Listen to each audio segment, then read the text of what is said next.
All right, yeah, first I just want to thank Lee and Leon for very inspiring and powerful talks. May not be either inspiring or technical or powerful, but hopefully you'll learn a few things. The original title of this talk was The Future of Cloud is WebAssembly. I added the part of there because it sort of sounded to me like it's like the future of sandwiches is cheese. I mean, you know, I could certainly imagine my next sandwich having cheese, but I don't think it's going to be entirely cheese necessarily. And likewise, the future of the cloud is probably not entirely WebAssembly, but I think it's going to have its place, and we'll talk about that today. Oh yeah, there's a little finicky port there. Let's try that now. So who am I? I'm a software developer. I work at Fermyon Technologies. I've been a software engineer for about 20 years. A lot of that has been in the real-time communications, real-time video and audio space, designing, building, and monitoring and maintaining those systems. More recently, I've been involved in the Rust community. My background's mostly Java and C++. But have done a lot of Rust lately, and at Fermyon, that's kind of what we build our core technologies in, and it turns out that's a really good fit for WebAssembly, as we'll see. My interests right now at Fermyon include building a better functions as a service platform. We have an open source project called Spin. Definitely invite you to check that out. The intention is to make building serverless types of systems as easy as possible, and behind the scenes it uses WebAssembly in some pretty interesting ways.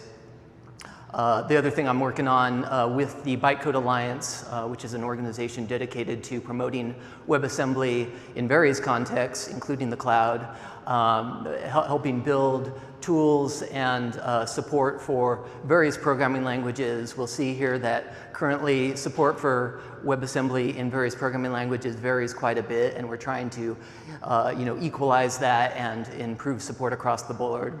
Also interested in byte packing. If you don't know what that is, it's basically backpacking, but more dangerous and more expensive. And then I do have a dad joke that I saw yesterday. I used to be addicted to soap. It was pretty sad, but I'm clean now. So I just wanted to, that's all I got. There we go. Okay, agenda. We'll talk a little bit about what WebAssembly is and why you might be interested in using it, and also why you might not be, at least not yet. We'll look at various virtualization architectures, some of which you might be familiar with, and compare those to what WebAssembly offers you. And then we will look at specifically how we can cut costs in a cloud environment using WebAssembly, and look at some numbers related to that. And then finally, we'll look forward to what's coming down the pipeline in terms of proposals to extend WebAssembly and build on top of WebAssembly to make it a better fit for a wider range of languages and a wider range of contexts. So what is WebAssembly? It's really two things. It's more than that, but let's boil it down to a couple of things. One is that it's a platform and language agnostic executable format. And so if you're familiar with, say, the JVM or the .NET CLR, those are pretty good analogies. And the .NET CLR is pretty good in terms of being language agnostic. It was designed from the beginning to be like that, and the JVM likewise has evolved to support things like Kotlin and Scala, Clojure, etc. But WebAssembly was designed to be both platform and language agnostic right from the beginning to a degree that I think is more or less unprecedented, at least outside of niche cases. Maybe eBPF, if you're familiar with that, similar technology, similar goals. And then it's also secondarily a sandbox, maybe primarily, they're both equally important, sandbox for running untrusted code securely and efficiently. And it was originally developed to run high performance code, C and C++ code in a web browser sandbox. And of course, the web browser is probably one of the most security sensitive systems we have in modern day computing. And it turns out that that security emphasis is valuable not just in a web browser context, but also in a lot of other ones, IoT, embedded systems, cloud, et cetera. And we'll talk a little bit more about that in a minute. So a little bit of terminology. I'll throw out a few terms, and I wanted to kind of define them up front so I don't forget to do that.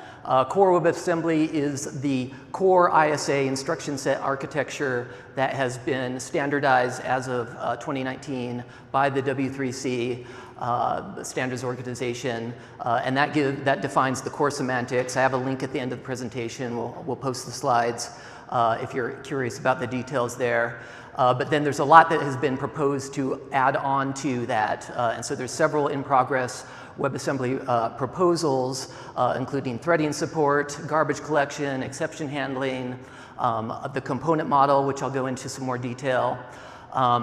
A module, when you hear me talk about a WASM module or WebAssembly module, that's just a unit of code that can be executed. You can treat it as a library. It can have multiple exported functions. It can import multiple functions from the host. Components are the similar kind of thing, but it's sort of the module's next generation, designed more natively for high-level composition, so that you can take two modules, possibly written in different languages, and compose them together at a high level, allow them to share data structures, and so on. And then WASI, you may have heard that acronym if you're familiar at all with the ecosystem. It's the WebAssembly system interface, and it's in particularly important for the cloud computing environment where we expect access to the network, we expect access to the file system, environment variables, that sort of thing. WASI is, there's several standards emerging for that, but WASI is at the forefront of those and easily the most popular in terms of language support. And then finally, sandbox, you may have heard that informally in cloud computing. You see that with virtual machines, you see that with containers. Similar idea here, although WebAssembly is going for a finer grained mode of isolation, so that smaller and smaller units, potentially each request would have its own sandbox as opposed to each application, for example. But in any case, the sandbox notion is to isolate a piece of code from the rest of the system and other pieces of code, whether in a multi-tenant scenario or a multi-user scenario, et cetera. So why would you consider using WebAssembly, and why would you use it in a cloud environment? Well, near native execution speed is really nice. It's highly portable, so potentially the same exact executable can run on a mobile system, in the browser, in an embedded system. It's gotten a lot of interest from companies that have devices out in the field, and they want to update those devices without putting those systems at risk. So a separation of concerns from like your real-time OS up to sort of high-level UI concerns. You want to kind of keep those separate and isolated from each other, and it turns out WebAssembly is a really good fit for that. And like I said before, fine-grained and efficient isolation, super important for us at Fermyon from a functions as a service, a serverless perspective. We want to be able to spin these things up in a secure way and shut them down when they're no longer useful in a matter of microseconds, ideally.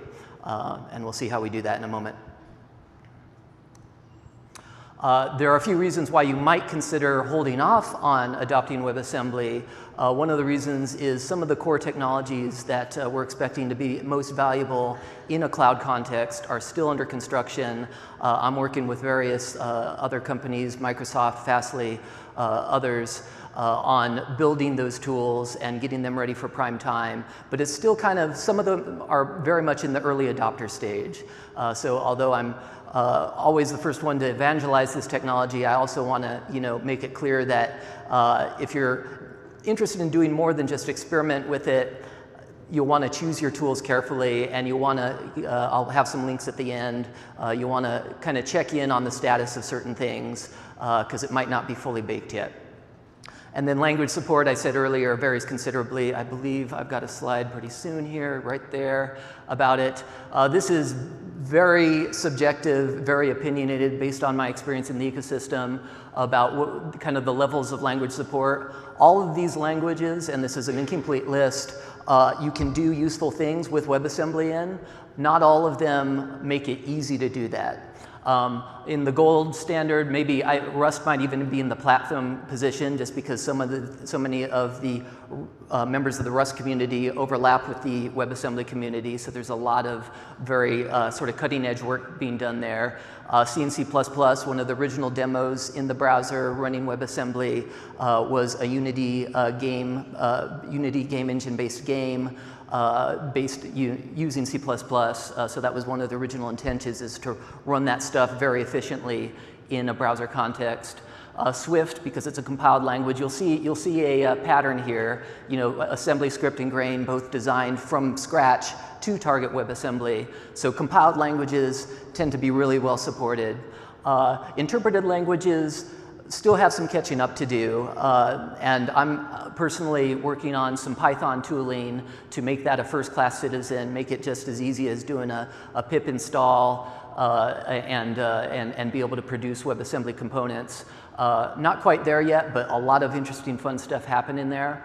JavaScript and TypeScript. Node actually has WASI support, so you can actually integrate WebAssembly and JavaScript into your server-side applications. But the tooling has evolved even in just in the past month or two at an incredible rate. So I think it's going to move into that gold category pretty soon. Not quite there yet. Some of the work we're doing for Python hopefully will apply to Ruby as well in terms of dynamically linking. A lot of the Python ecosystem is based on some native code, Fortran and C++, NumPy, SciPy, all that machine learning stuff. And so we're trying to make that, come up with a better story so you can just target WebAssembly with the same ease you can target Linux, Windows, Mac with Python.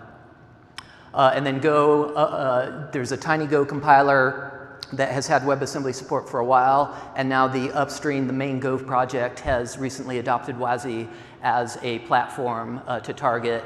Work is ongoing there, but it's interesting stuff is happening there. PHP, VMware have been leading the way on improving support there, also coming along very nicely. Java and .NET, I think there's a sense in those communities that, hey, we already have a VM, we already have this stuff, why do we need another target? And so there's not necessarily wide support yet. It's more at the experimental stage. But I expect that those will eventually be first-class citizens in this ecosystem as well. So let's compare some virtualization architectures. In a way you can read this from oldest to newest, but they're all very current and very relevant, I think, in modern cloud computing. On the left you have dedicated servers where you've got one piece of dedicated hardware that's running one operating system, one set of system libraries, some number of services depending on how you set up your system.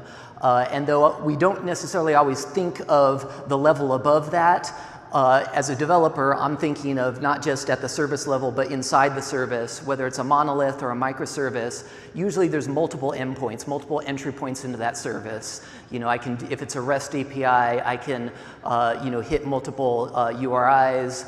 So that's what I mean by functions. You can think of these as units of functionality within a service. And so in the dedicated scenario, you've got this red box. It's a little bit hard to see on this slide here, but the unit of encapsulation is basically everything but the hardware. And if you're actually if you're hosting your own hardware, you picked out your own hardware and you're putting it in your own data center, then even that whole thing is the unit of encapsulation. If we move over one here, virtual machines, very similar picture, except that we've introduced a hypervisor to allow multiple kernels to run simultaneously in their own sets of system libraries and their own services. And thus the unit of encapsulation includes everything from the kernel on up. And then there was a thought that, well, that's really cool and it's very applicable for many cases. It's not always desirable, having multiple kernels. And so that's where systems like Docker came in, containerization, where the unit of encapsulation does not include the kernel anymore, does generally include the system libraries and the services and everything above it. And then WebAssembly Functions takes that one step further and says, okay, we're just going to have the host provide the everything from the hardware to the kernel to the system libraries, and even at the process level, the WebAssembly host here is going to host a multi-tenant set of individual pieces of functionality, these functions. And thus the unit of encapsulation is just about as fine-grained as we can reasonably make it, which is the actual piece of functionality, the function there. So each individual endpoint that you might want to invoke, doing a post request or handling an incoming subscription message from a Redis or a message queue, that's what these functions could represent. And of course, none of this is by any means mutually exclusive. You can combine these in various ways. So you can have WebAssembly functions on containers, in virtual machines, on dedicated servers if you want that. Defense in depth, maybe that's a good idea. But you know, they can also run standalone. So our vision is that containers aren't going away, virtual machines aren't going away, dedicated servers aren't going away. This is just one more tool in your toolbox. So let's talk a little about cloud costs. I know this is top of mind for a lot of people in the DevOps space and executives for that matter. And there's two kinds of cloud costs, you know, roughly speaking. We've got human time. We're paying salaries for people to maintain and monitor and target these systems, and that can include developer overhead. How difficult is it for me to set up my machine when I'm onboarded? How difficult is it to run integration tests in a way that meaningfully resembles my production environment?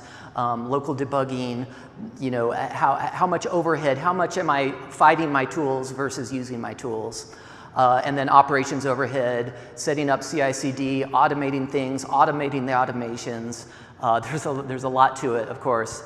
I'm not actually going to talk a whole about that. I do think WebAssembly has some interesting things to offer from that perspective, in particular being able to scale down to very small environments and potentially run you know, a full integration test without using 32 gigs of RAM and 12 cores. So that's, goodness, sorry about that. But I'm not going to spend a lot of time on that. I'm actually going to spend more time on the machine time side of this. And there's two aspects to that I want to focus on. One is utilization. In particular, we don't want to have a bunch of hardware sitting idle because that's an investment that's not being used. It's like dark fiber from a telecommunications standpoint. And so we want to narrow the gap between our average utilization and our peak utilization so that we don't have to over-provision versus what our expected workloads are. And then also efficiency. How many requests per second per core, for example, or per megabyte of memory, or what have you? How efficiently are we using those resources once we have optimized utilization? And so there was actually a good blog post by an AWS developer not too long ago about the benefits of multi-tenancy in the cloud as respects utilization of hardware. And the goal here, as we're illustrating just with some randomly generated uncorrelated workloads, is that as you raise the number of tenants, you narrow the gap between peak and average utilization. And that's really what we're going for. And you know, you can see that even just going from 3 tenants to 5 tenants, we've narrowed that gap. And so we're utilizing our resources more effectively. And as you scale up to hundreds of tenants, thousands of tenants, you can see that gap continue to narrow. Assuming that you have uncorrelated workloads. If all your customers have peaks at the same time, then you're not gaining all that much. But the expectation is that as you have a more diverse set of you know, workloads, the peaks will tend to you know, smooth out over time. So that's what we're aiming for in particular with serverless types of workloads, because the unit of compute is so small and we can basically scale up and scale down, again, at a microsecond scale. And so this is, I tried to make this a graph, but it just, even at the logarithmic scale was misleading because the numbers are so dramatic. But I wanted to compare, if you've heard of Firecracker, that's AWS's virtual machine. Amazing piece of technology. It's the basis for AWS Lambda. And it's really amazing what they've achieved. Sub-second boot times, well under a second. So we're looking at 120 milliseconds for Firecracker VM cold start. Quite respectable, but it's not quite where we want to be, because the overhead versus kind of just a native function call is still very substantial, several orders of magnitude.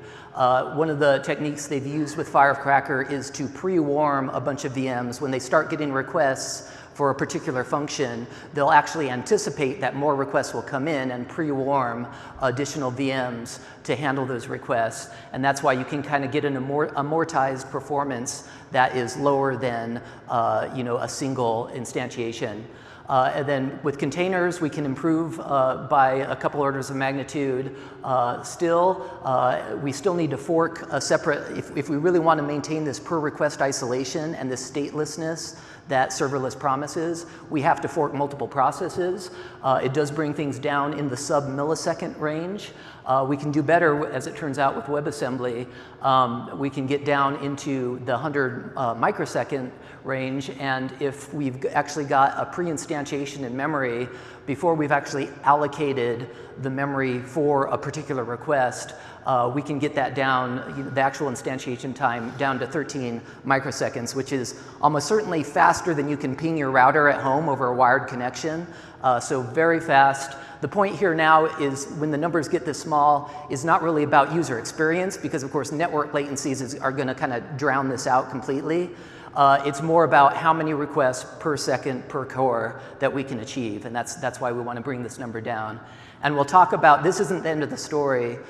There are actually some proposals to augment Intel and ARM hardware architectures to support fine-grained isolation at the hardware level, which we expect will bring this number down even more. And I'll talk a little bit more about that in a minute. So looking forward at some cloud-relevant proposals for WebAssembly that are coming down the pike. The component model is an important one, and then I've been working with my colleagues at Fermyon and Fastly and Microsoft, et cetera, is the WASI component model. And the intention here is that we could create an ecosystem of high-level building blocks of components that span across programming language ecosystems, so that you can essentially pick the best tool for the job, regardless of whether there's a Python package for it and you happen to pick Go, or you picked Rust and the best tool turns out to be written in Java. The dream here is that we could have a federated registry of these packages that would allow you to essentially reuse across those ecosystems. I'm really excited about that. We're already seeing, we're using it at Fermyon internally. There's still some work to go, but it's something to watch. I think coming this fall and next spring, we're going to get very close to something that is production ready for people. And so I'm pretty excited about that. WASI Cloud is part of that initiative. It's standard interfaces for doing high-level cloud computing types of tasks, connecting to databases, connecting to message queues, doing HTTP and RPC. WASI Cloud and the component model are tightly coupled together. Coupling may be the wrong word, but very, very much interrelated in that the WASI Cloud builds on that component model and standardizes those interfaces so that you can build stuff that targets WebAssembly that is not tied to a particular vendor. That's the goal here. And not even necessarily tied to a particular implementation, using a subset of SQL, for example, that works on Postgres, MySQL, et cetera. And then I mentioned this briefly earlier. A proposal was recently made just last month, actually. It was presented as a conference. I've got a link that I'll share in the slides, which is called hardware fault isolation. And the intention here is that we would have hardware-enforced user space sandboxing at a finer grain level than what you traditionally sandbox at, in an operating system, that namely the process level, within a process, being able to handle a request within a sandbox so that the hardware is enforcing that it can't access memory or other resources outside of what it's been assigned. And the exciting thing about this is they've actually built a simulation, and they've built simulated hardware that essentially runs a parallel pipeline, builds atop the current virtual memory support in these processors, so that there's no extra pipeline stages, there's no extra overhead in terms of instruction latency and so on. Definitely a cool paper. If you geek out on computer architecture stuff, I highly recommend giving it a scan. But really cool, and hopefully bring down, the intention again is to bring down that request per second per core rate overhead without sacrificing security and the stateless isolation that we've been pursuing here. That's about all I have. If you want to learn more about this and about Fermyon and about Spin, you can scan that thing. I've got some references at the end here that they're just a bunch of hyperlinks you can also learn more about. But I'll wrap it up there and open it up for any questions.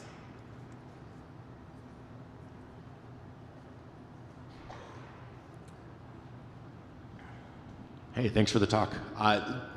One of the things that I'm hearing is exciting about WebAssembly is the ability to run the same binary in multiple places, the portability. You can run it server side, you can run it client side. Yep. I'm wondering, does that open up the possibility for like a dynamic scheduling so that at serving time, the infrastructure can make a decision based on the client hardware and the network properties to decide where to run this best right now? Right, yep. Absolutely, yeah, that's definitely something on our roadmap at Fermyon and something that a lot of the community is excited about. This idea, well, there's two aspects there. If you were back around in the 90s, the whole pitch with Java was write once, run anywhere. And, the history rhymes, as they say, and so we're seeing that happen again here. WebAssembly seems to have, unlike Java at the time and even now, it's not controlled by one company, and it seems to have pretty broad industry support. So pretty optimistic about that. The portability of the code and the idea that we can start sending code to data rather than sending data to code is really exciting. A lot of people in the community are interested in database, user-defined functions, user-defined aggregates, stored procedures, that sort of thing. Because if you've got a giant, huge database, it may be more efficient to send your little piece of WebAssembly. Maybe you decide, the query is going to be small, it's going to have a small number of results. We'll just go ahead and query it the traditional way, bring it back to your application server, or go ahead and send that code over to the database with the full confidence that it's isolated in a way and it will have only access to what that sandbox gives it access to, the subset of data in a multi-tenant or multi-unit user database. So yes, absolutely. Another example is machine learning. Say I want to run something from my phone, being able to push that up to the cloud where I have an array of GPUs to actually execute it. So it's not so much pushing it to the data, but pushing it to the horsepower, so to speak. Very exciting, yeah.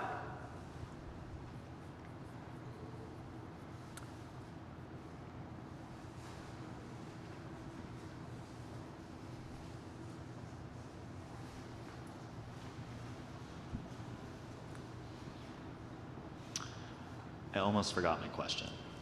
But so what's really exciting here is that I'd love you to expand a little bit more on that point of the ecosystem being more open and sort of why is this, what's happening with Wasm? Yeah. What is going to move people and their use cases onto this runtime? Like how do you take advantage of those network effects and participate in the communal usage of this? Yeah, I do have some links at the end here. Hopefully everybody's got that who wants it. The bottom two links here with the WebAssembly Discord and the Bytecode Alliance Zulip, super welcoming and friendly communities. You know, I've only been involved with this stuff for the past 9 months or so, but you know, some of the people who are working on this foundational work, like one of the co-authors of that hardware fault isolation papers, on there answering questions for newbies and that sort of thing. And a lot of us are newbies because this is stuff we're working on. You know, it's new to everyone because we're building it as we go along. So yeah, I think one of the things that many of us working on this stuff are impatient to do is get these tools stable and you know, and documented and ready for people who aren't necessarily experimenting. They actually want to get stuff done. That's our priority right now. And like I said, you know, and we're laser focused on that. So we're hoping by the end of the year, maybe early next year, we're going to have that component model, that federated registry in place, so that you can essentially just, you know, search for components, the ones you need. You know, you maybe not write any code at all necessarily. Just take a bunch of these, you know, off-the-shelf components for doing authentication, for doing routing, for doing, you know, proxying, whatever. Compose those building blocks. There's even Peter Hoon of Fastly has this great demo. I definitely suggest looking it up, of basically dragging and dropping these components in a web UI, and okay, I want this function to hook up to this function, kind of wiring it up like a flow chart. So you know, I think that's part of the answer to the question, is making these tools available even for non-coders. You know, just basically allow everybody to participate. I think we're getting close on that. Again, there's some rough edges. The tools aren't quite done, but when they're done, I think we're just gonna invite everybody. Please, you know, come do it. Yeah.